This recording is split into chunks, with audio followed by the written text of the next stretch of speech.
hayyee daawwattoota keenya jaalatamoo fi kabajamoo warri hagammaan tana dhuftanii ana haa dhufu yooyyaa bagnagaan dhuftanii warri hin dhufin akka waan kan dhagahu barbaaddanii qoqooda facaasaa waliin gaya mata duree hedduu irra haasa'uu deemna akkas wanni jira. Mata dureen 3-4tu jira. Sa'aatiin irra haasa'uu qabnulleen gabaabduu ta'uu deema. Maal jennaan namni hedduun waan gagaarillee dhiyeessita garuu nu dheeressita. Warri biyya keessa deetaa hin qabnu buufachuun nu dhiba. Warri biyya keessa ammoo jechuun warri biyya alaa jirtan jechuu kiyya. Warri biyya alaa jirtan nutti dheeressita hojii qabna gaggabaabsi qabxii lafnuu kaayinaan jedhani. Ana ammoo aadaanatti tahee waan takka waan beekuun namatti muu fedha hindi dheeressaa hirkisaa odeeffannoo hin barbaachisne yookaan unnecessary details jechuun itti daddabalee gabbisaa oola jechuun amala kiyya jechuun durii barsiisallee waan tureef nan fakkaataa ta'etti namallee barsiisullee waan jaaladhuuf se'a namatti mullee waan beekuun dayyuu nan barsiisullee waan fedhuuf se'a gaggabaabsaa deemuu hin beeku ammoo barachuu qaba.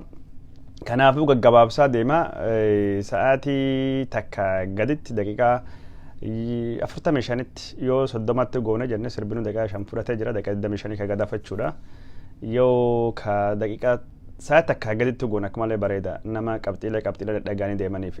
Mata dureen irra waan dubbii himannaa Jawaar UN irratti baname maaltu jira UN maaltu deemaa akka jira jedhuu fi UN akkamiin hojjetaa akka jiru gabaabduu tuquu deemnaa irraa takka.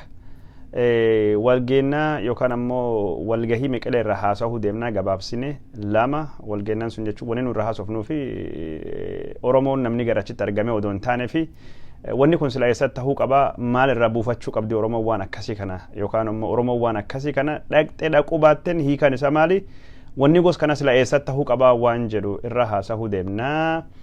Ka sadaffaan irra haasa'uu deemnu mata dureen akka malee guddaa afaan Oromoo afaan federaalii godhuu fi dubbii amma bilisiginaan itti jirtu afaan Oromoo waan kan irra haasa'uu deemna ka afaan Oromoo irra haasa'uu deemnu wanni kun akka malee barbaachisaadha qabadda mataa keessatti qabadda waan afaan Oromoo itti bahiinsi qabsoo Oromoo muummeen qabsoo Oromoo tokkoffaan afaan Oromoo afaan federaalii godhuudha sun jechuun maalidha afaan Oromoo afaan federaalii godha eegi jennu maal jechuudha maalidha maal barbaanna ka jedhu waan kan namni beekuu qaba yoo waan gartee current issues rakkoolee ammaan tan jirtu abaluun kan jedhee abaluun sun jedhee Maqalee kanattu ta'e Finfinnee kanattu ta'e UN kanattu ta'e Meskindir akkas dhaga'uu feeni yeroo garii jechuun but current issue odoo hin taane jechuun strategic issues dhimmoolee gurguddoo dhimmoolee jechuun galme qabsoo Oromootii fi akkasumas dhimmoolee gurguddoo tarsiimoo kaayoo qabsoo Oromoo waan akkasii beekuu qabna.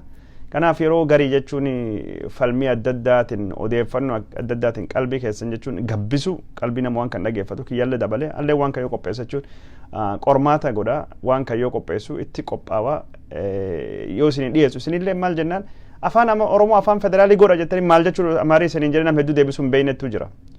Afaan Amaaraa jechuun malee afaan Oromoo tajaajila hin kennu jedhee nama isin yoo falmi deebisu afaan Amaaraa waan afaan federaalii ta'eefi isin jedhan afaan hojii mootummaa federaalii. Afaan hojii mootummaa federaalii jechuun maal jechuudha akka jiru ammoo namni hedduun hin beeku. Nama akkas jedhamee fa hojiirra deebisutu jira. Nama akkas jedhamee jechuun tajaajila dhabuufattu jira. Afaanii Amaaraa afaan federaalii jechuun maalidha? Afaanii Oromoo ammoo gulantaa afaanii Amaaraatiin bahee dhaqqabuu fi maaltu godhamuu qaba waan jedhu irra haasa'uu deemna. Kunillee qabxii akka malee barbaachisaa kabiraatidha jechuudha. Qabxii birallee yeroo arganne irra buusaa deemna. Garuu kamiin jalqabuuti? Afaan Oromootiin jalqabu moo? Kan UN'tiin jalqabu moo? Ka walgahii Maqaleetiin jalqabu moo ka dhaabbilee siyaasa Oromootiin jalqabu moo dubbi kamiin jalqaba eessirraa jalqaba jechuun ka isaan feetan jechuun sila kam akka ta'e adoo beekee akka malee barbaachisaadha jechuudha. Meeqa afaan Oromootiin jalqabuuti afaan Oromootiin jalqabuuti akka malee barbaachisaadha waa yaaduuf. Namni hedduun nattu bilbila waan an haasa'u kana ka diiroo ati yeroo hedduu rakkoon kan kee Dr. Abiy akka malee balaaleffatta. Dr. Abiyyiin akka malee falmitaa kanaafuu gurba malaaxaa kana hinaaffaa xiqqeeffadhi naan jedhan. Gurba malaaxaa hinaaffaa xiqqeeffadhu yookaan hinaaffaa kan hagattuu godhadhu hinaaffaa kana hagattuu godhadhi waan gaarii waan tole waan mishaa qofa haasahii nama ufittuu hin hinaafinii namni naan jedhee na barreessu na gorsu hin jira. Karaa biraatiin ammoo wanni ati naasoftu baay'ee nu gammachiisee horii bulii maalii ka jedhanii barreessan hedduutu jira ka gosuun baay'ee kum tokkotu jira ammoo warri na faarsu odoo hin taane warri na qeequu fi warri jechuun oduu gurbaa malaaxaa kan hin jaalannee fi gurbaa malaaxaa moluu jennaan nu beeyta abba moluu fa maqaan ki dure koodinemiin kiyyen malaaxaan afaan Amaariffaati. gurbaan malaaxaan kun duuba yoo waa haasahu maaliif waan abiyyii kana haasawee abiyyii kana wajjiini ma abiyyi irra bu'uu dide waanuma abiyyii kan wajjiin waan isaatiin maaliif akka malee biizii uf godha jettanii na gaafattan. Jaalala abiyyi haasawuuf miti wanni an haasawu yookaan jibbiinsa abiyyi haasawu miti jibbiinsa guddalle wanni an qabin jiru wanni abiyyi wanni an haasawuufi wayittu jira. Wanni jira kun maali akkuma isinii himetti wanni abiyyi wanni an haasawuuf abiyyi yeroo ammaa kana jechuun paarlaamaa jechuun abiyyiidha. Caffee jechuun abiyyiidha. Dhaabbata jechuun abiyyiidha. Wanni hundinuu abiyyiidha. Abiyyi irra kahee jechuun maqaa abiyyi kanaan biyyaayyuu bulchuu barbaadan abiyyiin abiyyiidha. Dhaamsi nabiyyi kan fudhadha. Dhaamsi ilmi namaati miti. Dhaamsi jechuun nami qeequ miti. Dhaamsi namni dur dhaabbatu miti. Yoo lamma magarsaa dur dhaabbate lammaanuu ni abaarama yookaan ammoo itti duulama. Kanaafuu callisaa fudhadha ka jedhu kana tokkoffaa sun balaaleffachuuf jechuudha. Lammaffaa ani yeroo waa haasa'u hundayyuu ulaagaalee ani ittiin walaalutu jira. Ulaagaaleen ani ittiin walaalu kun intellectual tools jedhaman. Meeshaalee jechuun ogeessi takka yookaan ammoo hayyuun takka ittiin fayyadamu meeshaalee haga shanittuu jira. Meeshaalee shan gubbaattuu hundooftee rakkoo jirtuu fala barbaadda jechuudha. Tokkoffaa meeshaaleen kunini ejjannoo kadiroon kunini eessirra dhaabbatee dubbataa ka jiru bakki kadiroon dhaabbatee dubbatu jechuudha. Bakki kadiroon dhaabbatee irra dubbatu yeroo hunda wanni san beeytanii bakki kadiroon irra dhaabbatee dubbatuu fi muummeen dubbii kadiroo jechuun yookaan ammoo itti bahiinsi dubbii kadiroo kaayoo oromummaa yookaan sabboonummaa oromoo ka jedhamtu bakki ani stand pointing kan irra dhaabbadhee dubbadhu bakki ani irra dubbadhu bakka jechuun bu'aa oromooti fi bu'aa sabaaf sablammii cunqurfamaa Itoophiyaa jedhu irra dhaabbadhee waan dubbadhuu fi haasaan dubbadhu kunini deeggartoota biyyi hin gammachiisu jechuudha. Bakka kana dubbachuu jira bakka adda adda irra dubbachuu jira inni jechuun stand pointing isa bakki irra dhaabbatee dubbatu bakki Itoophiyaa irra dhaabbatee dubbata bakki Itoophiyaa dur irra dhaabbatee dubbata anammoo dirree siyaasaa Oromoo jiddu galeessa tolfadhee gaafii sabaaf sablammii jiddu galeessa godhadhee achirra haasawa wanni nu haasofnu kanaafi wanni nu haasofnu kanaaf eventi takkalle irraa eeginu haasofnu taate tokkollee akka kan haasofna jechuudha. Maal jennaan anin ilaalle adda qaba inni ammoo daawwitii bira kan inni keessatti arguutu jira. Kanaafuu warri abiyyi jaalattan faaruu abiyyi barbaaddan daawwitiin an itti fayyadamu yookaan ammoo agartaan akkaataan an itti walaalu angiliin an irra walaalu addi waan taateef isinin gammachiisu jechuudha isinii beekaa jechuudha. Maaliif jennaan stand point yookaan ammoo bakki nu irra dhaabannee dubbannu akkaataan nu dubbii itti laallu haali nu itti waxiin xallu gosa ta'e yookaan ammoo gargar ta'e waan argameef jechuudha. Kalammaffaa waan abiyyi maaliif haasoftaa yoon an jettanii wanni abiyyi wanni anas rakkoo jedhee yaada rakkoo kan ammoo jechuun yeroo hundayyuu rakkoo kan xinxallu malee rakkoo kan hubannu malee falatti bahuu hin dandeenyu wanni abiyyi godhee jedhee an haasa'u Minilik faarsee hawiltii Minilikii dhaabee paarkii Inxooxxoo kan Minilikii banuu deema masaraa biyyaalessaa jaaree koomishinii jechuun daangalee sirna federaalii jijjiiruu kana jechuun hundeessee gaafii Oromoo jechuun xiyyeeffannaa kennuu dhabee abaluu tokko akkas faarsee Daani'el Kibret boba jalattuu qabatee jennee waan kan hundaayyuu haasofnu maali wanni nu haasofnuuf these are the trends kunini trendii jiran trend analysis waan hagamma deemaa dhufe asiin nu bahe haga biyyi dhufe waggaa takkaa fi walakkaa kan waan haasawaa deemnuuf yeroo hundaayyuu trend analysis kan waan godhuu fi irra deebi'ee waan abiyyi haasawaa jechuun yoo rakkoon hin beekamne fallii hin beekamu abiyyi maddi rakkooti wanni tahaa jiru kun jedhe waan yaadu fi kanaafuu trend analysis jechuun godhaa jechuudha amma kun intellectual tools akkaataa jechuun wayitti madaalee dhiyeessu sanitti mutu jira jechuudha. Kan ammoo jechuun waan hagamma tahee fi waan ammaan tan itti jiran factor analysis waan ammaan kana biyyi itti jiru waan gartee Itoophiyaan jechuun biyya waldhabbii gubbaattu dhaabbattee jedha yaadan Itoophiyaan biyyi waldhabbii yaadaa gubbaattu dhaabbatte waldhabbii seenaa gubbaattu dhaabbatte Itoophiyaan waldhabbii afaanii gubbaattu waldhabbii eenyummaa waldhabbii amantaa waldhabbiin qawweenii ka dhaabbatteedha. Qawween Minilik ka dhaabe ka qawween Haile Sillaaseen itti fufsise ka qawween Dargiin itti fufsise ka qawween Mangistuu Haile Maram itti fufsise ka qawween eenyu itti fufsise Mallas Zeenaa itti fufsise Itoophiyaan kanaafuu konfliktii gubbaattu dhaabatte waldhabbii lola waraana kan jechuun yeroo hundaayyuu waldhabbiin kun amma maal diddaa uume diddaa resistance diddaa adda addaa uume jechuudha diddaa uummata isa ka ummata gammoojjii didda ummata amantii gosgosaa didda sabaaf sablammii adda addaa didda waan qaama gosgosaa waan uumee fi yeroo hundaayyuu diddaa kana diddaa gosa adda addaa ka wal dhabu kana jechuun conflict mapping yeroo hundaayyuu akkam goona jechuun wal dhabbii kana jechuun ka jira cufayyuu gulantaa takkatti waliif finne akkamiini araarsina yoo danda'ame yoo ammoo namni gamta akka qabate akka biyyama godhu kana didda gam tokko sagalee taheefi jechuun diddaa don taane cunqursa gam tokko inni sagalee cunqursaatiif dubbata ka Itoophiyaa nu ammoo ka diddaa ol fuune dubbachuu qabna jechuudha yoo isaan Itoophiyaa jaaraa deeman nu ammoo Itoophiyaa sun jala diigaa dubbii kenni himachuuni deconstruction ka jennuun kana jechuudha yoo isaan Itoophiyaa tana jechuuni faayanii Itoophiyaa tana maqaa ishiinutti urgeessanii samiitti urgeessanii ol fuudhuu deeman kammaan Itoophiyaan lakkii gama jaawallee qabdi gama xiraawaa shamaattu jira jennee Itoophiyaa isaanu ol fannisanii waaqirraa kennamte kammaan demystify goona jechuudha salphisaa deemna lakki wanni Itoophiyaa nam hin mamsiisu wanni Itoophiyaa nam hin boonsu wanni Itoophiyaa waa mataa nam qabachuudhaan mataa gannam deebisu jechuun yookaan boqoo nam buusaa jennee waan isii akkasittu demystify goona namaa fi salphisaa deemna akka namni Itoophiyaa guddisa hin laallee jechuudha yoo warri jechuun Itoophiyaa fi dhageetti horuu barbaadanii akka namni hordofu barbaade legitimize godhuu barbaadan lakki Itoophiyaan seenaa Itoophiyaan dimokiraasii Itoophiyaan aadaa boonsaa hin qabdu jennee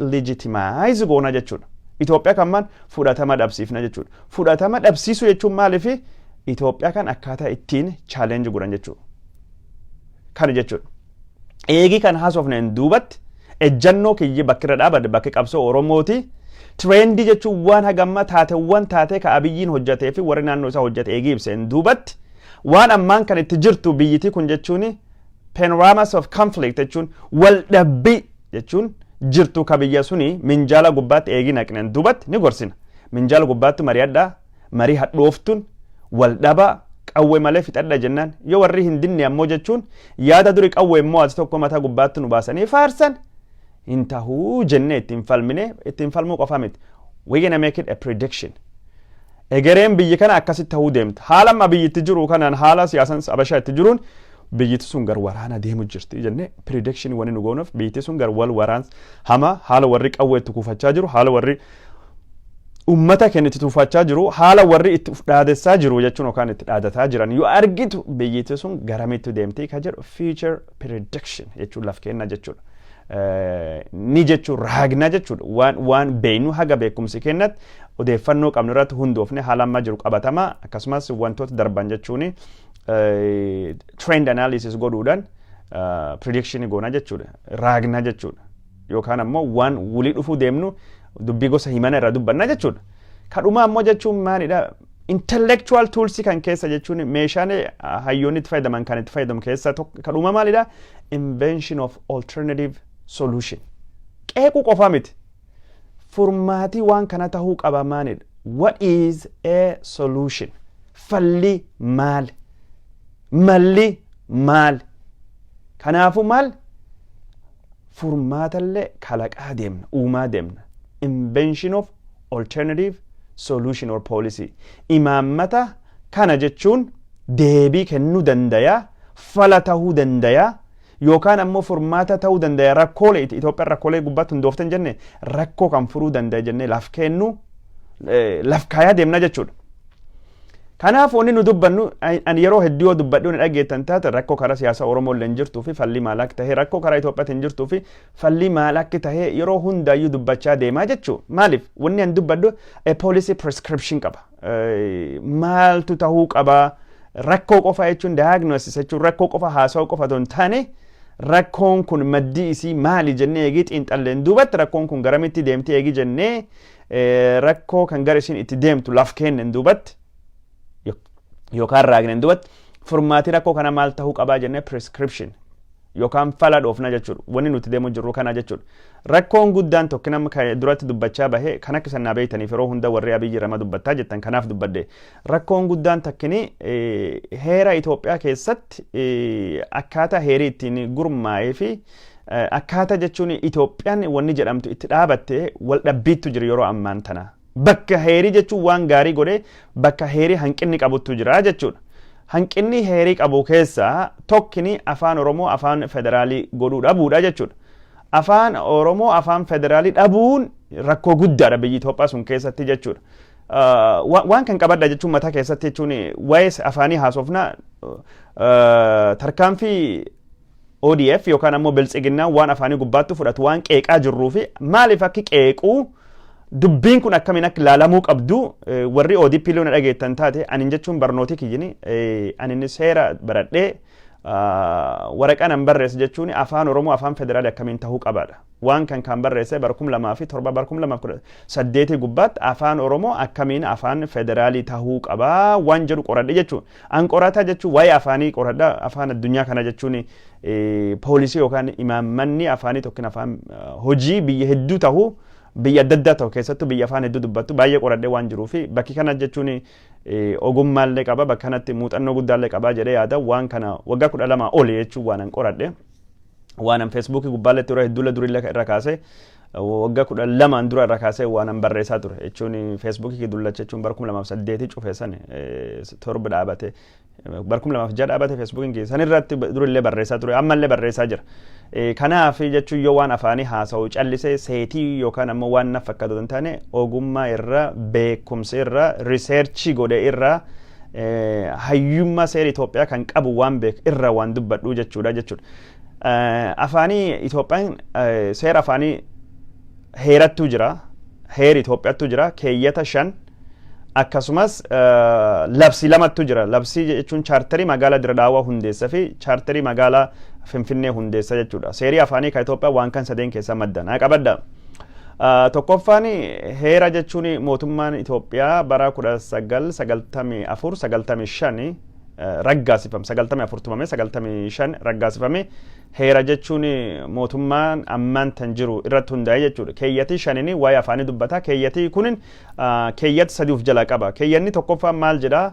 Afaanii Itoophiyaa hunduu walqixxeedha jedha 5 takka naa qabadda. Keeyyati lammaffaan ammoo maal jedha? Afaanii Amaaraa afaan hojii mootummaa federaalii jira naa qabadda 2. Keeyyata sadaffaan maal jedha? Afaanii jechuun naannoleen federeeshinii jechuun naannoleen saglan jechuun federeeshinii hundeesse afaan hojii ufi murteeffachuu dandayanii jedha naa qabadda waan kan itti deemna maal akka ta'u isanitti mudeema. Kan eegii jedheen duubatti waan takka jechuun waan heeraa kana isinitti himuuti jechuun isinitti himuuti. Tokkoffaa afaan Itoophiyaa guutuutti dubbatamu afaan Oromoo, afaan Amaaraa, afaan Konsoo, afaan Fedaashi, afaan Dhaasanach, afaan Miyeen Bench, afaan cufti wal qixxeedha jechuudha. Tokkollee hin caalu jechuudha. Afaan Oromoo afaan Amaaraa wal hin caalu beekamti wal qixxee kenna mootummaan jechuudha. 5 lammaffaa gubbaatti afaanii Amaaraa afaan hojii mootummaa federaaliiti maal jechuudha. Akkasachumaan jechuudha. 5 sadii gubbaatti naannoleen afaan ofii afaan hojii qabdii jedha akkasachuun maal jechuudha. Jalqaba mootummaan federaalii jechuun maalidha ka jedhutti deemna. Mootummaan federaalii jechuun mootummaa Finfinnee taa'u kan naannoleen aangoo qoqqooddee kenniteef jechuudha. Mootummaa federaalii taa'u. Mootummaa federaalii jechuun tokkoffaa waan inni qabu paarlaamaa federaalii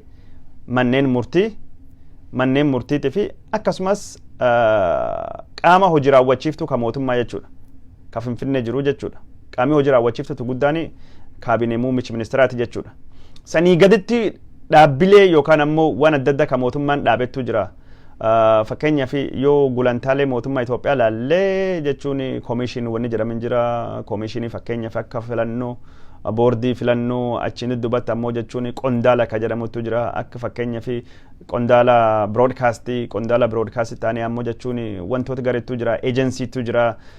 Waan akka corporationiitu jira. Fakkeenyaaf Itiyoo Telekom Corporation yookaan ammoo monopolii gurguddaa mootummaan federaalii dhaabu. Heera gubbaatti wanni kun gariin isaa qajeelallee laf hin keewwanne waan kan naannoleen dhaabachuu dandeetti. Waan garii guyyaa biraa waan heera itti haasa'uu deemna.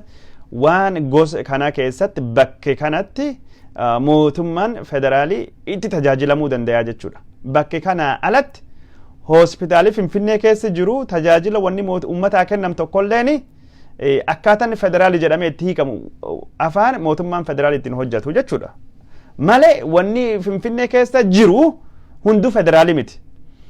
Afaanii mootummaa kana afaanii amaaraa afaan federaalii kataheen keeyyata 5 kan jechuudha.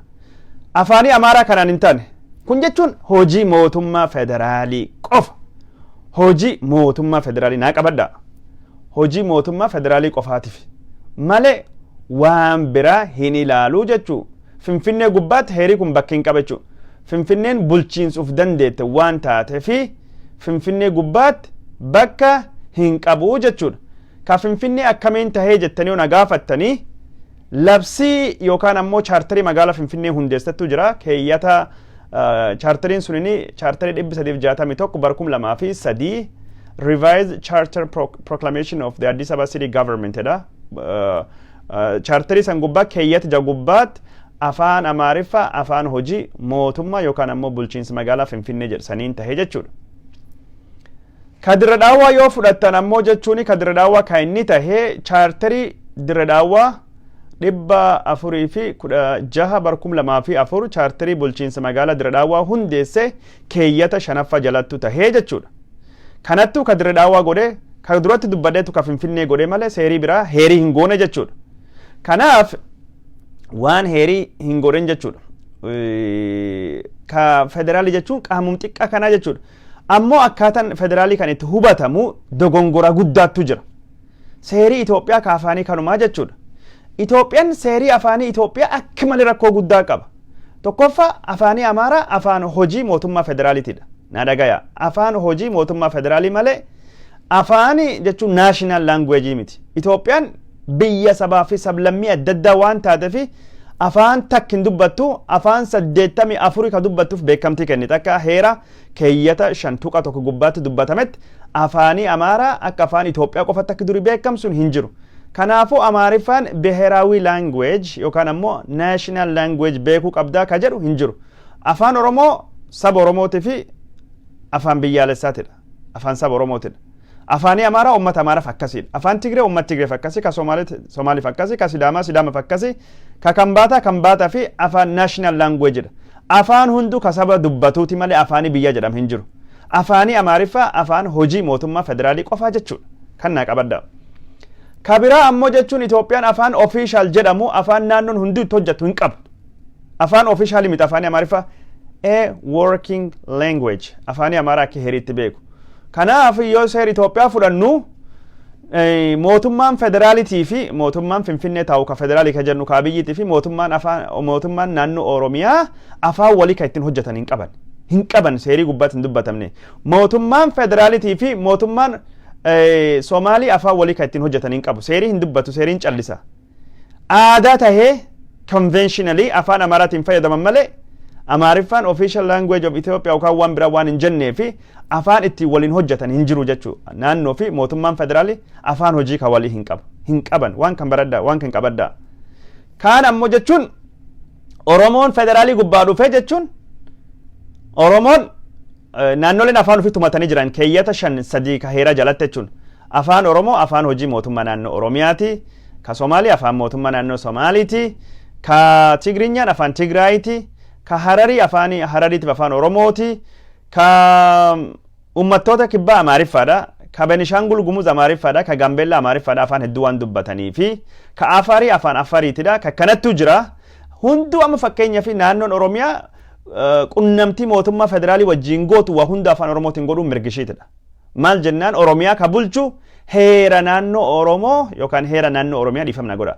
Heera naannoo Oromiyaa afaanii Oromoo afaan hojii mootummaa naannoo Oromiyaa ka jedhu itti bulchaa malee heera federaalitii miti ka bulchu. Maal jennaan heerii federaalii Oromiyaan aangoo afaan ofii tumachuu ni qabdii jedhee 3 jalatti waan kenneefi afaanii Oromiyaa afaanii hojii naannoo Oromiyaa afaan Oromooti. Kanaafuu riippoortii waan barbaadu hunda afaan Oromootiin federaaliif galchuu fedha jechuudha. Federaal yoo fedha hageeddaratuuti afaan Amaaraatti, yoo fedhu waan fedha godhatuuti afaan Amaaraatiin fayyadamuu naannoo Oromiyaa dirqama waan takka hin qabdu jechuudha.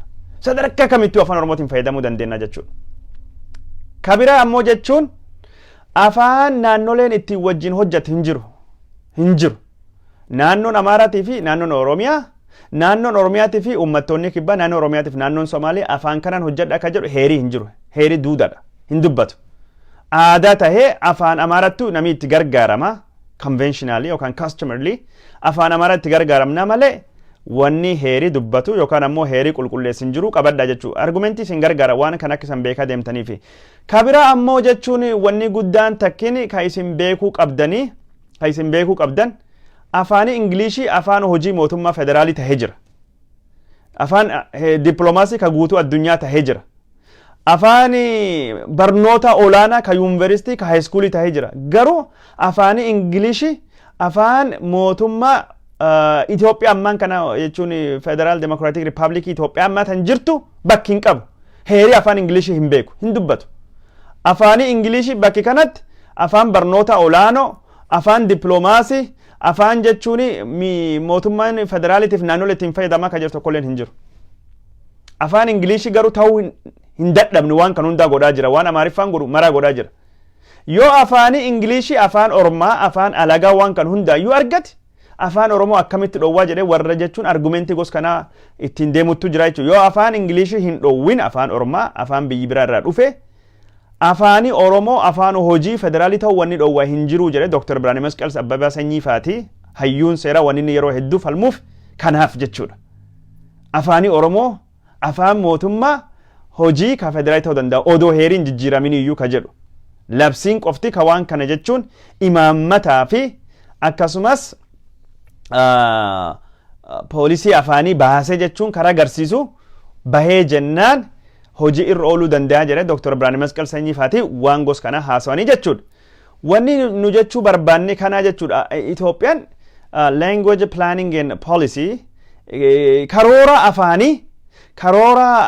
afaan ittiin karoorsituu fi imaammata afaanii hin qabdu rakkoon guddaan tokko kana jechuudha. Sadarkaa Oromiyaatti, sadarkaa naannoleetti, sadarkaa mootummaa federaalilleetti hin jiru jechuudha. Amma afaan Oromoo afaan federaalii ta'uu deemaa jedhamee ODP'n haasa'uu jirti. Afaan shan tahanii afaan federaalii ta'uu deemaa jechuudha. Maal akka taatu nutti nimne jechuudha. Afaan federaalii afaan Somaalii wajjin, afaan Tigrinyaa wajjin, afaan Afar wajjin, afaan Oromootiif afaan Amaaraa, afaan shan ka hojii mootummaa Itoophiyaa ta'uu deemaa jedhamee dubbatamaa jira jechuudha. Kun jechuun maal jechuudha jennee haa gaafannuti. Afaan Oromoo afaan federaalii godha jechuun yoo afaan Oromoo afaan federaalii godha jennu nu ka dubbachaa jirru maqaa fi afaan Oromoo afaan federaalii tahee qofa don taane afaanii Oromoo afaan federaalii tahee waan afaan Amaaraa tajaajiluu danda'a yookaan afaanii Amaaraa kennu hundaayyuu kennuu danda'uu qaba jechuudha. Afaanii Oromoo jechuun yoo afaan federaalii tahee naannoo dipaartimentoota mootummaa federaalii ta'an hunda keessatti paarlaamaa haa taatu, manneen murtii haa taatu, manneen murtii bira darbe jechuun kaabinee ministeeraatii fi afaan hojii akka inni ta'u, afaan yuunivarsiitiilee, afaan yuunivarsiitii naannoo Tigraay federaaliitti bulcha, yuunivarsiitii Addigraati, yuunivarsiitii Jijjigaa, yuunivarsiitii jechuun Walaayitaa Sooddoo keessatti wanni dipaartimentii mootummaa federaalii jedhamu kan naannoo hunda keessattuu afaan Oromoo afaan hojii akka inni ta'u barbaannaa jechuudha. Afaan manneen murtii akka inni ta'u barbaannaa jechuudha. Afaan seerii paarlaamaa keessatti ittiin tumame, seerii jechuun ittiin barreeffamu ta'uu barbaannaa jechuudha. Amma seerii Itoophiyaa yoo inni bahu fakkeenyaaf gaazexaa tokko gubbaa ba'a, Negaaretti gaazexaa jedhamu gubbaatti ba'a. Achi gubbaatti seerii tumame afaan Amaaraatii fi afaan Oromootiin wal qixxee bahuu qaba jechuudha. Afaan Oromootii fi afaan Amaaraatiin bahuu qofa don taane hiikkoon afaan Amaaraatii fi hiikkoon afaan Oromoo hiika wal qixxee qaban tokkoon isaa controlling version ta'uu hin qaba jechuudha. Afaan Amaaraa control version ta'uu hin qabu. Am fakkeenyaaf seerii Itoophiyaa yoo bahu afaan Amaaraatii fi afaan Ingilishtiin Banegaariitii gubbaatti yoo bahu yoo wal dhabbiin jiraate ka afaan Amaaraattu olaantummaa argata jechuudha. Afaan Ingilishii afaan alagaa afaan biyya ormaa waan ta'eef controlling version jechuun yoo afaan Amaaraatii fi Ingilishii wal dhabe ka olaantummaa qabu ka fudhatama qabu ka afaan Amaaraa jedhee dubbata. Nu ammoo ka barbaannu yoo wal dhabbiin jiraate iyyuu ka afaan Oromootiif afaan Amaariffa wal qixxeedha. Wal qixxummaa jechuun kanadha. Wannan isinitti himu wal qixxee jennu hiikkoon afaan Oromootiif afaan Amaariffaatiin ka barreeffame Negaaretti gaazexaa gubbaatti haa ta'uuti waan fedhe gubbaatti haa ta'uuti sadarkaa federaalitti afaan shaneen kun yoo haa ta'u jenne wal qixxee ta'uu danda'a jechuudha. Bakka hundattuu afaan Oromoo afaan federaalii ta'ee beekame afaan biraallee dabalame beekamti seeraa wal qixxee qabaate tajaajila wal qixxee kennuu qabaa jechuudha. afaan tajaajila mootummaa ta'uu qaba, afaan paarlaamaa ta'uu qaba, afaan manneen murtii ta'uu qaba, afaan mootummaa hojii raawwachiiftuu kaabinee jechuun Abiy Ahmediitii fi akkasumas departimentota is jal jiran hunda ta'uu qaba, afaan korporeeshinoota gurguddoo ta'uu qaba, afaan Electric Corporation Ethiopia, afaan jechuun Telecommunication Corporation Ethiopia, afaan jechuun ejensoota mootummaa Ethiopia jechuun gurguddoo yookaan afaan ammoo qondaaltota mootummaa Ethiopia, afaan broadcastii, afaan jechuun waajiraalee Ethiopia agency jechuun corporation karaa yookaan authority karaa hundeessu, afaan ejensoota mootummaa adda addaa, afaan barnoota, afaan mallattoolee kala mallattooleen highway hundinuu afaan Oromoo, afaan Amaariffaa, afaan jechuun Englishtiin barreeffamuu qaba. Kan naannoo Tigraay illee jiru mallattoon Itoophiyaa keessa jiru ka highway cuftunuyyuu ta'uu qaba jechuudha. Afaan miidiyaa ta'uu qaba jechuudha. Miidiyaan Itoophiyaa keessa dubbatamu cuftuu isaa afaan Oromootiif afaan Amaariffaatiif qoodamuu danda'uu qaba jechuudha. Kana nu dhagaha jechuun. Afaan sun qofa osoo hin taane afaan miidiyaan dhuunfaa isaatifaati miidiyaan dhuunfaa ka biyya san keessatti hojjetan hundinuyyuu afaan Oromootii fi afaan Amaaraa lachuu guddisuuf dirqama qaba jechuudha. Mootummaa bir darbe mootummaan maali karoora fi imaammata afaan kana eegi baasu language planning and policy yoo baasu afaan kana walqixeessuu danda'uu fi seerii kun jechuun mootummaa bir bahee darbe miidiyaalee dhuunfaa waldaalee dhuunfaa NGO'n cuftunuyyuu warri miti mootummaa ta'an ka seera federaaltiin dhaabatan kamiyyuu afaan kallachuu walqixxeetti fayyadamuu danda'uu qabanii jechuudha. Afaanii afaan poostaa ta'uu danda'uu qaba, afaanii afaan tambirii ta'uu danda'uu qaba, afaanii afaan gaazexaa ta'uu danda'a, afaanii afaan miidiyaa dhuunfaa ta'uu qabu danda'a, afaanii afaan amantii ta'uu danda'uu qaba jechuudha. Yoo afaan federaalii goona jennu kanattu ta'uu qaba jechuudha. Amma fakkeenyaaf afaan Oromoo naannoo Oromiyaatti afaan hojiitii jenne dubban, afaan hojii ka mootummaatii jenne dubban. Mootummaa jechuun afaan hojii jechuun hojiirra oolchaa hin jiru. Naannoo Oromiyaattu afaan Oromoo gabbisuu, afaan Oromoo guddisuu fi afaan kana afaan hojii mootummaatii fi qaamilee biyya naannoo Oromiyaa keessa jiran godhuu fi wanni godhame hin jiru. Fakkeenyaaf afaanii Oromoo bakka amantii Ortodoksiitti bakki hin qaba. Yoo afaan Oromoo afaan hojii mootummaa tahee afaan NGO federaalii ka Finfinnee irraa hundaan cuftunuyyuu korporeeshinoonni guguddaan kun manneen poostaa manneen telecommunicationii jechuun Itiyoo Telecom yookaan ammoo elektrikiin warri waajirri bishaanii hojjetu cuftunuu naannoo Oromiyaa eegi dhufe afaan mootummaa naannoo Oromiyaatiin ammaayyuu hojjechuu qabaa jechuudha. Ammumtana warri federaalii keessaa yoo naannoo Oromiyaa dhufan afaan Oromootiin hojjechuu qaban. Ammumtana yoo aduu seenin jijjiiramne maal jennaan afaanii hojii mootummaa naannoo Oromiyaa afaan Oromoo waan ta'eef. Bataskaanii Ortodoksii jechuun maal?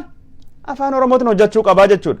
Afaan Oromoo afaan hojii godha jedhee mootummaan sana doo hojiirra oolchee qeesonni Goojjamii fi Gondarii gubbaa dhufanii ka farra Oromoo tahanii bakka amantii kana jechuun maadhee shororkaatti geeddaranii jechuun qawweetti tuulan kunin sila tokkoffaa afaan Oromoo baratanii yookaan dhiisanii deeman. Salpha afaan Oromoo baradha, afaan Oromootiin barsiisadha. Hagasum afaan Oromootiin baradha, afaanii Oromoo afaan hojii naannoo kanaati, afaan hojii Bataskaan Ortodoksii ta'uu deema. Akkasin jechuun Bataskaan Ortodoksii afaan Amaaraa jala bilis baasta, ilaalcha farra jechuun afaan Amaaraa wajjin dhufu ka Ortodoksiin Goojjamii fi Gondarii qabattee dhufu sun akkasin jala bilis baye. Gaafa durii biyyitii Sweden Scandinavianii keessatti afaan wanti akka malee babal'iste jechuun afaan Swedish babal'iste. Afaan Swedish afaan Lutheraanitidha, afaan Protestantii, afaan Pheenxetidha. Biyyitii Finland jedhamtu kun inni kiristaanummaa warrattu barsiise. Finland Lutheran Church jedhama yookaan Finnish Lutheran Church jedhama. Bataskaanii warra afaan inni itti gargaaramu afaan Swedish ture jechuun yeroo tokkotti afaan hojii mootummaa Finlandii haga waraana addunyaa lammaffaa afaan Swedish ture jechuudha. Wanti Swedish goote guddaan takkin dhiifamoonni Finland goote guddaan takkin afaan hojii Bataskaana Lutheraanii Finnish yookaan Suomi afaan Suomii goota afaan warra afaan Finnish. Gaafa ishiin akkas goote warri Swedish cuftimaan meeshaa ofii gurratee gale Swedishitti warri barachuun barban. Suniin dura afaanii Swedish bakki guddaa sii kenna, si boonsaa, si koorsaa beekte jennaan waaqa walit si dhiyeessaa. Qotee bulaan jechuun Swedish cuftinu qotee bulaan Finland jechuun dhiifama Suomi afaan Finland dubbachuu bara, afaan Finnish afaan Swedish dubbachuu fedha, afaan Finnish afaan rabbiiti, afaan Finnish afaan barnootati, afaan Finnish afaan buddeena afaan hojiiti. Garuu gaafa afaan Finnish yookaan ammoo dhiifama afaanii Swedish afaan buddeena ture, afaanii Swedish afaan mootummaa ture, afaanii Swedish afaan waaqatiin ture. gaafa warri sabboontonni Finlaand aangoo qabatan afaan warra Kasuwoomii yookaan afaan Finnish, afaan hojii mootummaa, afaan birookiraasii, afaan waaqan ittiin waliigaltu ittiin kadhattu, afaan Cheerchi Luteraanii Suwoomii yookaan Finnish godhanii waa hunda godhan. Akkasiin har'a jechuun waggaa 60-70 dubatti afaanii Finnish afaan akka malee guddaa biyya Finlaand keessatti ta'e, afaan Sweden akka malee afaan minority ta'e gara baduu deemu jira, xiqqaatee jira. Uummata persentii 10 gaditti dubbate yeroo ammaan kana. Ummati guutuun dubbatu bataskaa warra keessatti namni afaan Swedish dubbatu jiru, afaan Finnish qof dubbata jechuudha. Akkasiin bilisummaa baasanii jechuudha. Nullee waan kana hundayyuu godhuu danda'uu qabna jechuudha. Yoo afaan Oromoo afaan federaalii godha jennu wanni nu dubbannu waan gosa kanaati jechuudha. Wanni ta'uu qabu waan akkanatti ta'uu qaba jechuudha. Kaan ammoo jechuun wanni kun yoo ta'u maalti ta'a jettanii fudhattan, by the way afaan corporation electric Itoophiyaa godha eegi jennu nama afaan hiiku Oromoof dhiyeessu jechuu miti. Afaan manneen murtii dhiyeessaa yoo jennu godha yoo jennu nama afaan Oromoo manneen murtii si hiiku dhiyeessu jechuu miti. Manneen murtii ka mootummaan federaalii hundeessu dhaddachi manneen murtii ka afaan Oromootiin abbaan seera haayer tahee, ka abbaan alangaa namni afaan Oromoo dubbatu haayer tahee, ka afaan Oromoo namni dubbatu pirezidaantii man murtii itti tahee dhaddachi isa laalam. Yoo barbaade dhaddacha afaan Amaaraa dubbatu deemee laalama, abbaan fedhe filate. Yoo barbaade dhaddacha afaan Oromoo deemee laalamuuf mirga kennamaa malee dhaddacha afaan Amaaraa keessatti afaan Oromoo namaa hiiku jechuu miti jechuun wanni kun hiikoo miti. Hiikoo miti, translation yookaan interpretation wanni dubbachaa jiru. Dhaddachi afaan Oromoo jiraachuu danda'uu qaba. Nama afaan Oromoo hiikoo osoo hin taane Ethiopian Electric Corporation keessatti nama afaan Oromoo dubbachuu danda'a yookaan gulantaan inni ittiin nama haayer godhuu qaba. Nama afaan Oromootiif afaan Amaaraa beeku ittiin jechuun qaxaraa malee nama afaan Amaariffaa dubbatu biratti nama afaan Oromoo hiiku godhuu miti. Sun tajaajila hiikootiidha jechuun. Hiikoon sila akka yaadatti namni afaan Itoophiyaa kam dubbatuyyuu kamiyyuu tajaajila afaan Itoophiyaa bakka fedhetti argachuu danda'a jechuudha. Namni afaan dhaashingaaf yookaan afaan burjii dubbatu gaara burjii gubbaa dhufe Finfinneetti afaan burjiitiin tajaajilamuu danda'uu qaba jechuudha. Afaan burjii hiikoo argachuu qaba yoo tajaajilamuu hin dandeenye. Akkuma namni afaan Oromoo dubbatu Ameerikaa dhufe hiikamuuf, namni afaan Konsoo Ameerikaatti hiikamuuf, namni afaan Somaalee dubbatu Ameerikaatti hiikamuuf, namni afaan Chaayinaa dubbatu Ameerikaatti hiikamuuf, namni afaan Mongi dubbatu Ameerikaatti hiikamuuf, namni tajaajila barbaadu ka federaalii dhufe hundinuyyuu naannoo sanitti afaan hiikamuuf qaba. Kun jechuun keeyyata 5 takka afaan Itoophiyaa guutuu walqixxe jedhee walqixxe beekamtii kenneefii jira. Keeyyata 25 gubbaatti ammoo maalidha?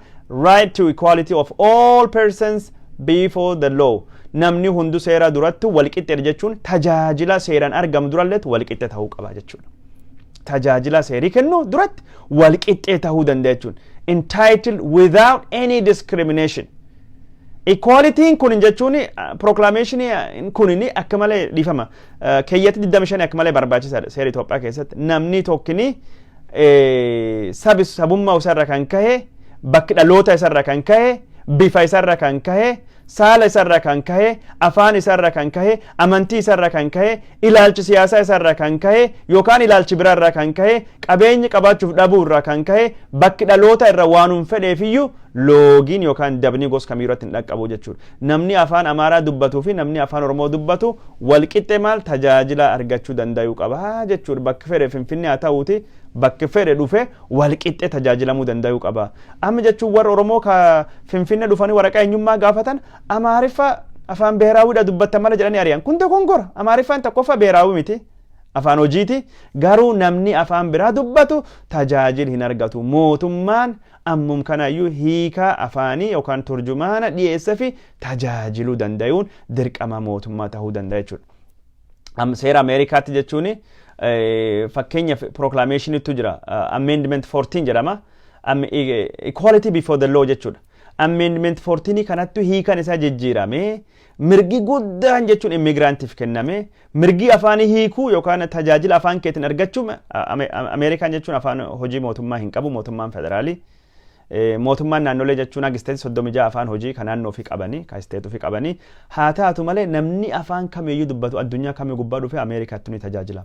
Maaliif tajaajilli mootummaa walqixxummaa seera duratti waan mirkaneesseef namuu afaan beekuun afaan danda'uun tajaajila argachuun dirqamaa jedhee manni murtii Ameerikaa murteessee jira.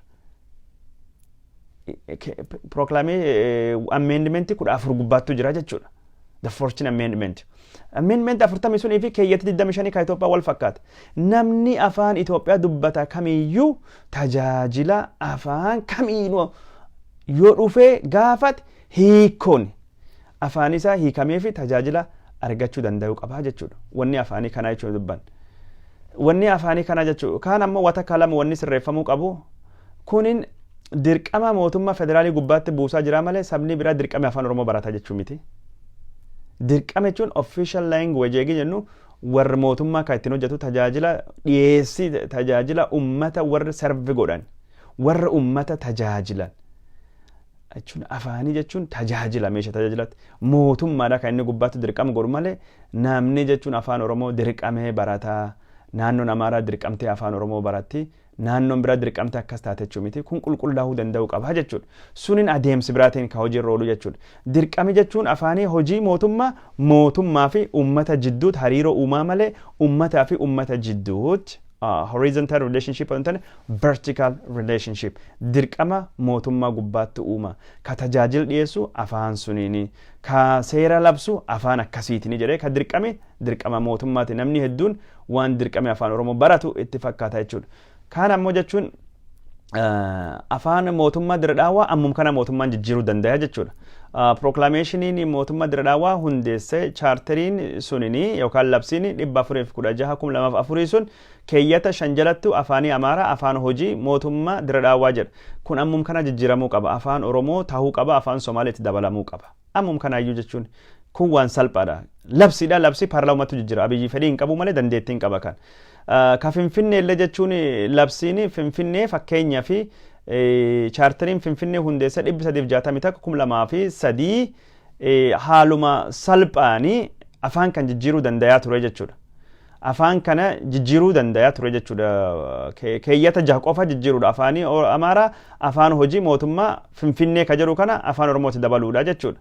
Wanti kun jechuun keeyyata kan akkuma salphaatti jijjiira jechuun gaafa fakkeenyaa fi kantiibaa Taakkala Uumaa muuduu barbaade Abiyyi achi deemee paarlaamaa dhaqee keeyyata 14 muraa 2 faa jala ka jiru meeyerrii yookaan ammoo kantiibaan mana marii Finfinnee keessaa filamaa ka jedhu sun jijjiira jira. Haaluma jechuun kantiibaa jijjiirame saniini haaluma kantiibaan jijjiirame saniini yoo barbaadame jedhan afaan Oromoo jijjiiruun keeyyata akka kan jijjiirame salpha fedhiitu hin jirre malee dandeettiin jira jechuudha. Yoo Abiyyi Taakkalaa fi teessoo uumuuf jijjiiramtaate kanaaf jechuun ammoo jijjiiruun akka malee easy akka malee salphaa ture garuu jijjiiruun barbaanne. Kadira dhaawaa ammoo uummati Oromoo maajoritiidha. Guddaadha. Somaalee wajjin Oromoof Somaalee walitti persentii 70 oli garuu afaanii warra lachuu jechuun afaan mootummaati miti akkasitti moggaattuu qabame afaan Amaaraatiidha. Maal jennaan sadarkaa magaalaa keessatti mootummaan kun kan inni hordofaa ture afaan Oromoo qancarsuu yookaan afaan Oromoo ijjeessuudha jechuudha. Afaan Oromoo afaan federaalii godhuu jechuun wantooti inni tahuu qabanii kana jechuudha. Carraa hojii nama Oromoo 10,000 hedduu baasuu danda'a jechuudha. Sadarkaa birookiraasii federaalii sadarkaa bulchiinsa Finfinnee sadarkaa bulchiinsa dira dhaawwattu carraa hojii guddaa uume afaan Amaaraatii fi afaan Oromoo hedduu wal qixeessuu danda'a. Ammaan booda tarii mootummaan nama afaan lambeeku malee hin qaxaru jechuun hojii hin kennuufi jedhallee murteeffachuu danda'a. Haaluma isaatiin amma wanni nu argaa jirru odoo afaanii Oromoo afaan hojii hin taane jechuun bakka hojii hundaa guututti jiran jechuudha. Bulchiinsa Finfinnee keessatti namni 5,000 ka Amaaraa hojiin kennamaafi jira. Maaliif gaafa afaanii Oromoo afaan hojii tahee jechuun afaanii warri hojii argachuuf baachuu danda'a. Kanaafuu daddafanii bakka qaawaa ka jirtu nama 5,000 muddamsuun guutanii bori nama Oromoo ka dhufu eessu gootafidha. Hiikoo kennitaafi? No! Oromoo fi Amaariffaa wal qixxee afaan hojii ta'uu danda'u qaba. Afaan hiikootii miti. Kana wanni ta'uu qaba. Amma magaalaa dira dhaawwa daddafanii guutaa jiran adoo afaan hin jijjiiramne ka Finfinnee maal eegan jechuun paarlaamumattuu guyyaa takkatti akkuma man barumsaa afaan Oromoo afaan Amaaraatiin abarsiisuu jedhanii riiformii manneen barumsaa godhan kan asillee godhuudha. Salpha guyyaa takkaanii paarlaamaa keessa ta'anii keeyyata 6 ka labsii keeyyata jechuun chaartarii Finfinnee suni keeyyata 6 qof jijjiiruudha guyyaa takkatti. Paarlaamaa keessa wal dhufanii garuu fedhiitu hin jirre. Ka dira dhaawwa hojjettoota 5,000 argitanii hojjettoota kum shanii ka afaan amaaraa dubbattu guutaa jiran ijoolleen afaan oromoo dubbattu afaan amaaraffaa waan hin beekneef hojii dhabaa jirti even kootan hin jiru ijoolleen baadiyyaa hagan argachuu qabdi ijoolleen magaalaa hagas argachuu qabdi ijoolleen jechuun saba akkas hagas argachuu waan takka illee hin jiru wanni akka malee waan nama gaddisiisati jechuun mootummaa oromoo jenne malee waan hedduun wanni miti jechuun sa'aatii hagam dubbadde jechuun wanni afaanii isinii galte waan afaanii sa'aatii hagam akka dubbadhu laalee yoo waan biraatiif yeroo qabaanne itti fufna yeroo hin qabaanne asuma irratti dhaaba daqiiqaa 30 baanee jirra waan biraatiif yeroo hin qabaanne daqiiqaa hagam dubbadde namni daawwachaa jirtan natti hima namni daawwachaa jirtan natti hima yookaan banee laalaa eegaa natti himne anu bane lala namni egi current event haasawame jechuun jal fiigaa dhufe yoo waan jechuun waan akka jechuun afaanii kan wanni akka malee guddaa tokko waan abiyyi kan nu godhe abiyyi jinni godhe mana dantane wanni akka malee guddaa tokko waan kan barachuu danda'u qabna I think qabxilee gaggabaabdu takka lama sadii dubbadduute hin gabaabsa kaasee jechuun waan akkasii malee yamman boodayyuu xiinxala gos kana malee current issue jal deeman akka malee jibba daqiiqaa 50 wanni afaanii kanatti ta'uu qaba wanni biraa wanni ta'uutu jira maali Itoophiyaa keessatti wanni biraa katahaa jira waa gaggabaabdu tokkoffaa waa UN jawaarii himannaa UN jedhan sunini waan kijibate UN waan akkasii ilaalu anini wanni an baradhe seera addunyaa baradhe masters in kiyyan UN jechuun waldaani kunini mootummoota wal ta'ani bakka inni mootummaa itti ilaalamu malee bakka dhuunfaa itti ilaalamu miti namni jechuun dhuunfaa namni akka jawaarii biyyi keessa jiraatutti rakkoon isa ilaalamti jechuudha yookaan Ameerikaatti ilaalama yookaan Itoophiyaatti ilaalama sadarkaa UN'tti wanni dhufe ilaalamu hin jiru kijibaadha jechuun warri waan hin beekne haasawanii hubannoo seera addunyaa hin qabanii dubbiin jawaarii dhuftee UN deemtee maali Iskindir ka jedhu waan jechuun qoosatiidha waan hin taane waan dogongoraati jechuudha sun jechuun yaaddayina wanni guddaan takkisuma ka isin yaaddessuu qabu ka Oromollee yaaddessuu qabu maqaballeessi amantiitiin waan godhame Oromoon jechuun amantiin nama fixuu jira Oromoon Kiristiyaan gubbaatti duulaa jira Oromoon Bataskaan gubaa jira kaayidam kanatti dogongoruma kana kaloluu qabnu malee ka UN kunini anillee deeme UN'tti waraqaa barreessee kennuu danda'a dhaabni kamiyyuu deeme UN kennuu danda'a jawaari laaluu hin danda'u UN waan isaa jechuun wanni isaa mootummaa Itoophiyaa birin dabaru wanni isaa mootummaa Ameerikaa birin darbu kanaafuu wanni Iskindir Naggaa fa'iitaani tokkoffaa wallaalirra kan kahu lammaffaa wanni isaan godhaa jiran kunini deeggarsi nam isaanii maallaqa ittiin guurrachuuf waan guddaa godhaa jira sadarkaa UN'tti qeerroo himanne qeerroo maali beekta waan qoosati qeerroo jechuun hin jiru wanni gos kanaa ka gosa qeerroo himanne sadarkaa qeerroon akka meeshaa waraanaa hin arganne goosifna qeerroo meeshaa waraanaatti yooma godhe ka meeshaa waraanaa tuulachaa jiru warra ka meeshaa ka Bataskaan magaazina tuula qawweetu deebisu warra jechuun wanni isaan haasawaa jiran rakkoon warra taate garuu qeerroon jechuun dhimmi isaa mootummaa taate mootummoonni wal ta'anii waan jechuun mootummaa laala mootummoota wal ta'ani United Nation mootummaa miti beektaa mootummoota wal ta'an odan taane sila biyyoota wal ta'ani wanni waan biyya laala wale maam mootummaa illee hin laalu የተባበሩት መንግስታት afaan amaaritaa መንግስት jedha መንግስት miti the United Nations jechuun biyyoota wal ta'an biyya sila dhaabbata biyyoonni wal ta'anii malee namoota wal ta'anii yookaan mootummoota mitiyyuu dogongoree achi jira kanaafuu waan biyya laala waan biyyaa sun ammoo kalaalu United Nations qaama adda addaa qaba qaama isa guddaan lama Security Council jedhama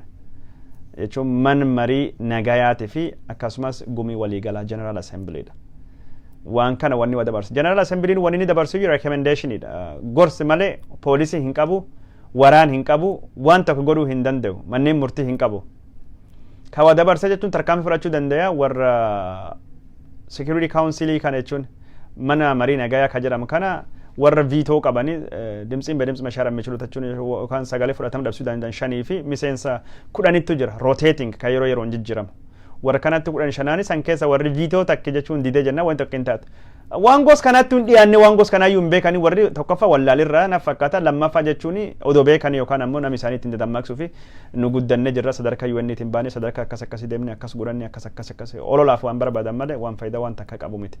Ka lammaffaa jechuun mata dureen anin dubbadhaa jedhee yaadaa ture mata dureen kun kanaafuu ka Jawaar Mohammed UN geessinee jedhan sanii itti dhiisa mata dureen suni mata duree kijibaati. waan sun jalin deemina waan qoosatidha qoosa guddaa waan yoo milla ta'uu deemullee miti nama dhuunfaa jechuun sadarkaa gos Jawaarii kana UN finne jechuun himannaa egeeranii hagamtuu akka isaan seera addunyaa hin beekne guyyaa bira waan seera addunyaa jechuun akkamiin namni ilaalama balleessa individual criminal or responsibility akkamiin ta'uu danda'a jechuun yakkoota gos kamiitii yakkooti kun ammoo yoo maali jechuun ulaagaaleen inni ittiin madaalamee sadarkaa mootummoota walta'anii dhufuu danda'a kan jennu irraa haasuun kun waan baradde jechuun yakki gos kanaatiif international law yookaan seera addunyaa gaaf barannu waan gos kana barannee jechuudha. Kun jechuun hubannoo seeraa akka isaan hin qabne waan akka malee agarsiisu takka. Dubbiin noobelii jechuun abii torbaan dhufu keessa Norway deema noobelii fudhata noobelii yoo fudhatu kana jechuun press conference yookaan konfiraansii waggaatti namni noobelii fudhatu badhaafamaan godhuu didee jira hin godhuu jedhame maaliif jennaan gaafii gurguddoo gaafatamuu deema gaafiin sun waan Eertiraa akkamiin furtaa waan baadimmee kan akkamiin deebisuu dandeettaa yoomitti furuu dandeettaa waan nagaa Itoophiyaa akkamiin buustaa karaa filannoota akkamiin dhuftaa gaafa Afrikaa akkamiin tokko goota maali jedhame waan hedduutu gaafatamaa ture sun deebisuu fi mal waan hin qabnee fi sodaatee irraa hafee jira kadhatee jechuun na dabarsa jedhe warri noobeliilleen ka jalqaba abdii guddaa irraa qabu amma abdii sun guddoo irraa hin qabanii abii jalqaba durii waa godhuu danda'a jedhame amma immoo waa godhuu miti hubannooyyuu qaba waan jedhu san gaafachaa turanii kalee akkan isanitti himetti United Nation jechuun sadarkaa gaafa Afrikaatti mootummaan Abiy Somaaliyaa nagaa dhowwaa jira jedhee himatee jira. Sulleen oduu guddaa takka kaan ammoo Abiy bakki dippiloomaasiitti fudhatamiinsi inni qabu mirqaanii isa sun akkuma mirqaanii biyyi keessa qabbanaa'ee sadarkaa addunyaatti mirqaanii sun qabbanaa'ee jira. Mirqaanii sun inni bushaa'ee jira ammaan tanatti hin jiru jechuudha. Akkuma sadarkaa Afrikaatti dubbiin kun lash jettee dubbiin kun qabbanoofte sadarkaa guutuu addunyaatti excitementiin yookaan euphoriyaan sun ammaan tanatti hin jiru jechuudha. Abiyyi badhaasa UN kanaayyuu maal akka godhu wallaalee rakkatee jira. Badhaasi UN jechuun beekte badhaasa akkamiiti jedhe kalee akka badhaasa arba adiitii jedhee dubbadhee ture. Mootii tokkotu jira dure biyya Taayilaandii arbi namaa kenna deeggartoota isaati warri isaan falmu hundaayyuu arba kennaaf arba adii kennaaf arba adii. Arbii adiin kun wanni inni kennuuf jaalalirra ka'een miti kan inni kennuuf arbii biyya Taayilaandii keessatti bakki guddaa qaba aadaa warra keessatti arbi ni jaalatu arba kana jechuun akka addattuu laalanii inni kunuunsu nafa dhiqanii fi jechuun hin qulqulleessanii arbi jechuun mootii bineensota hundaatu baay'ee kabajamaadha. Kanaaf arba adii namaa kenna jechuu jaarsi kun jechuun yoo namni akka dadhabsuu barbaade arba adii kennaaf. Yoonni arba adii kennatu waliin rakkatte jechuudha. Guyyaa arbi ammoo akka harree kana nafisa akka malee oowwa waan ta'eefi akkaataan inni oowwa nafisa ittiin to'atu yookaan ittiin of qabbaneessu dhoqqee keessa gangalata. Bishaan dhugee achiin dubatte yookaan dhoqqee yookaan biyya keessa gangalata. Namni arba adii kennameef guyyaa guutuu maal arbi kan dhiqu hojii godhata. Taayilaandii keessatti watiin arbi hin dhiqne yookaan arbi kan kee bareeda waan taane tokkoffaa jechuun si tuffatama. Arbi mallattoo namaaf waaqa walitti fiduu jedha warri aadaa. Arbi jechuun bineensa akka malee kabaja qaba. Arbii jechuun waan akka malee jaalatama waan taateef guyyaa kana akkuma jechuun haadha laali intal fuudhii beektaa jedhanii tokko biyya Oromootu jira. Arbi laali namichi kabajiidha warri. Yoo arbii isaa qulqulluu taate ni kabajama. Yoo arbii isaa xuraawaa taate kabaja dhaba. Yoo arbii isaa bareeda ta'e ni faarfama. Yoo arbii isaa qulqulluu ta'e ni faarfama. Arbii isaa xurichi ta'e jennaan ammoo ni tuffatama. Kanaafuu namtichi arbii adiin kennameef guyyaa guutuu arba adii kan dhiqaa oola. Ni dhiqaa ni qulqulleessa shaawurii kennaafi oola waliin rakkata. Achiin dubatti namicha durii ittiin dorgomaa bahe ka arbi isaa kennu sun ni dagataa. Falmii siyaasaa ni dagataa. Waa hunda ni dagataa. Ittiin rakkataa jechuudha. Arba adii jechuun kenna akkasa nama rakkisu jechuudha. Abiyyi jechuun arba adii suni noobeliin kennameef amma sagantaa Norweeyitti qopheeffate ka Daani'el Kibret qopheessallee sallee community Itoophiyaa ka Skandinaaviyaanii wajjin haqee jira. Maal jennaan faranjiin ammaan boodee wanni tokko dhalate namicha noobelii mo'ate kaani jette waan xiqqoo tokkollee waanum xiqqoo inni balleessallee hin guddatti. Wanni inni godhe cufaayyuu jal deemtee amma kan ni xiinxaltu uummata akka hin dhiistu. namtichi noobeelii argate namijjees namtichi noobeelii argate namiisis namtichi noobeelii argate filannoo hate namtichi noobeelii argate lammaa waldab namtichi noobeelii argate jawaari waldab namtichi noobeelii argate biyyisaa keessatti walitti bu'iinsi gosa dhalate namtichi noobeelii argate biyyisaa akkasii bakka rakkate amma waliin rakkate waliin rakkachaa jira jechuun noobeelii kan akkaataa ittiin deebisullee hin qabu beektam rakkachuu malee kanattu jira. Noobeeliin jechuun namaa kennu jechuun abiyyamma shemizii adii jedhe Jawaar Mohammad shemizii adii keewwatee shemizii adii kan jechuun ifaan guddaan tokkin bawuzaan itti deebi'ee dhoqqeen xiqqoon tokkollee yetti buut irra mul'atti jedha. Dhoqqeen xiqqoon takkin tuxxee jennaan irra hanga'ee mul'ata Jawaar Mohammad amma abiyyi jechuun akkasii shemizii adii bawuzaa jalatti dhoqqeen itti buut hundurra mul'ata jechuun sanittuu kennameef jechuudha. Walgayii Maqalee dubbiidhuma walgayii Maqalee kana yaayyaa Bashir waan tokko barreessee ture. Allee yaada yaayyaan barreessuun walii gala.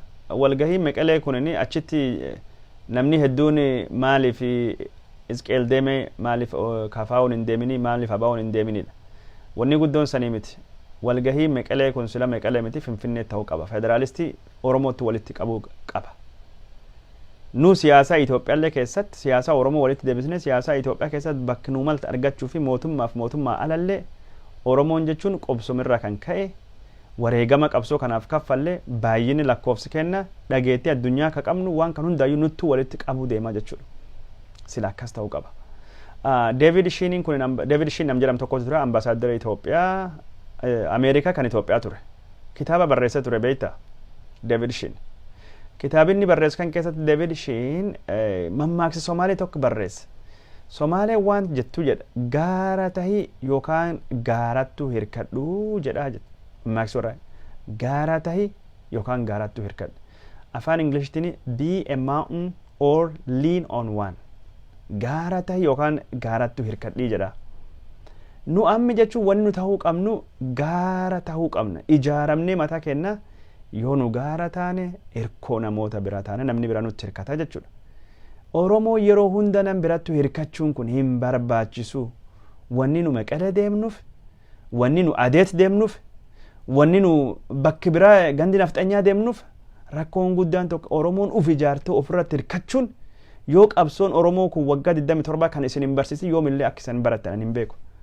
Jijjiiramii Oromoo Pirootestii kunini qeerroo Oromoo dargaggeessa Oromoo gubbaatti iyyuu hirkatee ammas hin bahee jechuudha. Kan wallaaltanii Tigreen asiin isin hin baase, Amaarii asiin isin hin baase. Hunduu sana danda'an bulchiinsa gosa warraa fidaa turan gaddeebisuu barbaadan. Mootummoonni Ameerikaa ka alalleen jechuun qabsoo Oromoo yoo hubatan malee waan takka isin hin gargaarra. Ameerikaan maaliin qabsoon Oromoo gubbaatti hundaayaa Maqalee deemuu dhiisaa. Maqalee deemuu rakkoo hin qabu.